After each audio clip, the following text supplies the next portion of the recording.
भाव है आप लोगों के कि कहना है कि अजहर के मुआदे बारी बरिदा हटाले बारी कि आज हमके मुंह दिले वाली और फिर पर्दा हटा लेने वाली और आज अच्छा कटी बुझाता हो रही मुस्कुराते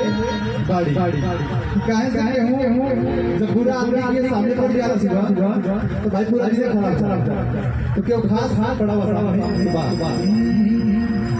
वही है कि आज हमके मारे बारी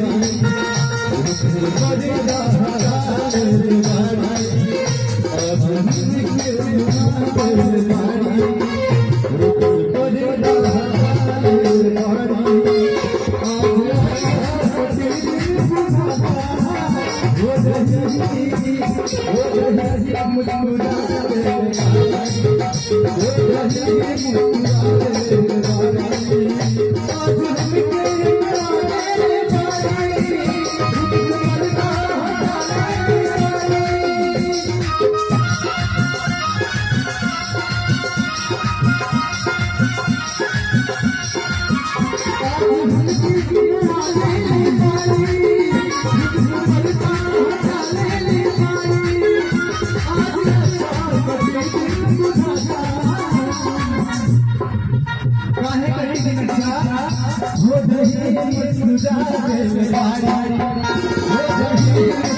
हो